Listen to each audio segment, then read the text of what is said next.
آپ یقین کریں یا نہ کریں مگر 20 سال پہلے کا چین اور آج کا چین زمین و آسمان کا فرق رکھتے ہیں۔ کبھی سائیکلوں کی سلطنت کہلانے والا ملک آج دنیا کی سب سے بڑی ای ویز یعنی کہ الیکٹرک گاڑیوں کی طاقت بن چکا ہے۔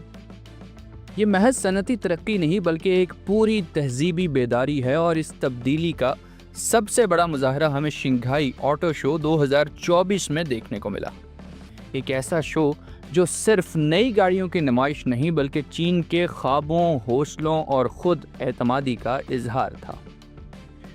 شنگھائی آٹو شو کی رونق اس کے شور، روشنیوں اور ہزاروں افراد کے جوش و خروش میں لپٹی ہوئی تھی۔ 60 فٹ بال میدانوں جتنے بڑے ہالز میں نئی گاڑیوں کے ماڈلز، ان کی ای وی لائٹس اور ای وی چارجنگ ٹیکنالوجیز کو دیکھ کر ایسا لگ رہا تھا جیسے مستقبل وقت سے پہلے آ گیا ہو۔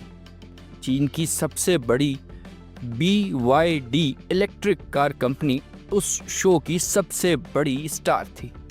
ڈینزا زی اس کی نئی سپورٹس کار جب پردے سے باہر آئی تو ہجوم سے خوشی کے نعرے بلند ہوئے۔ کار کے ڈیزائنر وولف گینگ ایگر، جو پہلے آڈی اور لیمبورگینی کے لیے کام کر چکے ہیں، نے کار کو جذبات کا شاہکار کہا۔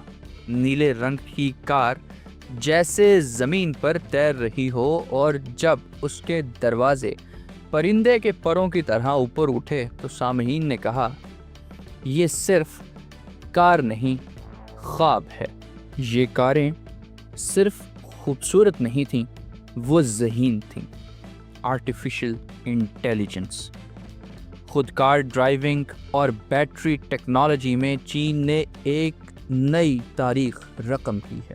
نیو کمپنی کی گاڑیاں جب پروقار طریقے سے داخل ہوئیں تو شائقین حیرت سے دم بخود رہ گئے۔ ایک گاڑی جسے آپ زبان سے کمانڈ دیں تو وہ خود پارک ہو جائے، اور ایک اور گاڑی جو صرف 5 منٹ کی چارجنگ پر 400 کلومیٹر کا سفر طے کرے۔ یہ کوئی فکشن نہیں، چین کی حقیقت ہے۔ CATL جو دنیا کی سب سے بڑی ای وی بیٹری ساز کمپنی ہے، نے نئی LFP بیٹریاں متعارف کروائیں جن کی لاگت کم اور کارکردگی بے مثال ہے۔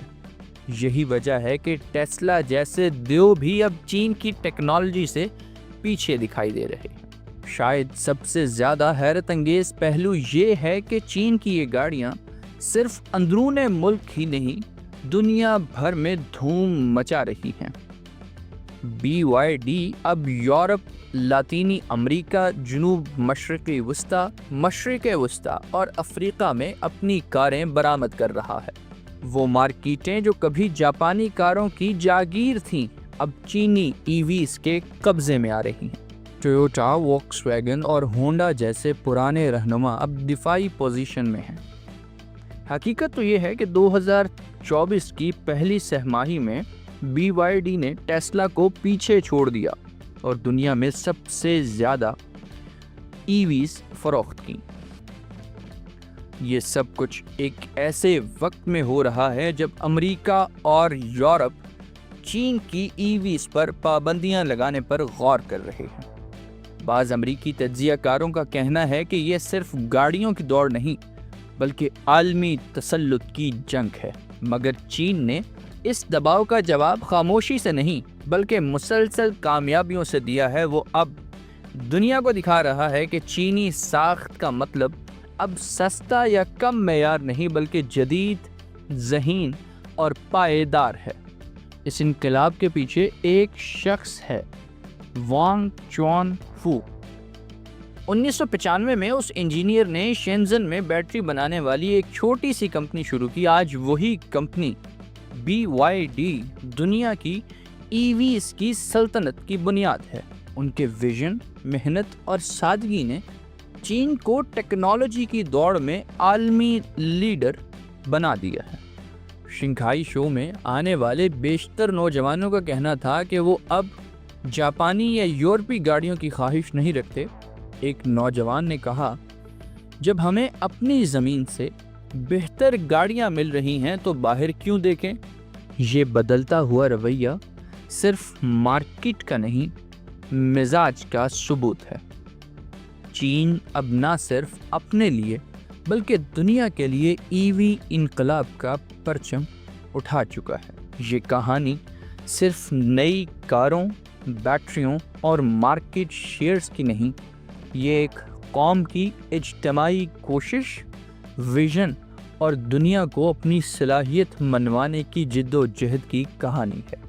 جب کوئی آپ سے پوچھے کہ آج کی دنیا میں سب سے بڑی تبدیلی کہاں ہو رہی ہے، تو BYD شنگھائی کی سڑکوں پر CATL کی فیکٹریاں اور لیبارٹریوں کی طرف اشارہ کیجیے گا۔ یہ صرف رفتار کی نہیں، نظریے کی جیت ہے۔ اپنا بہت خیال رکھیے۔ اللہ حافظ۔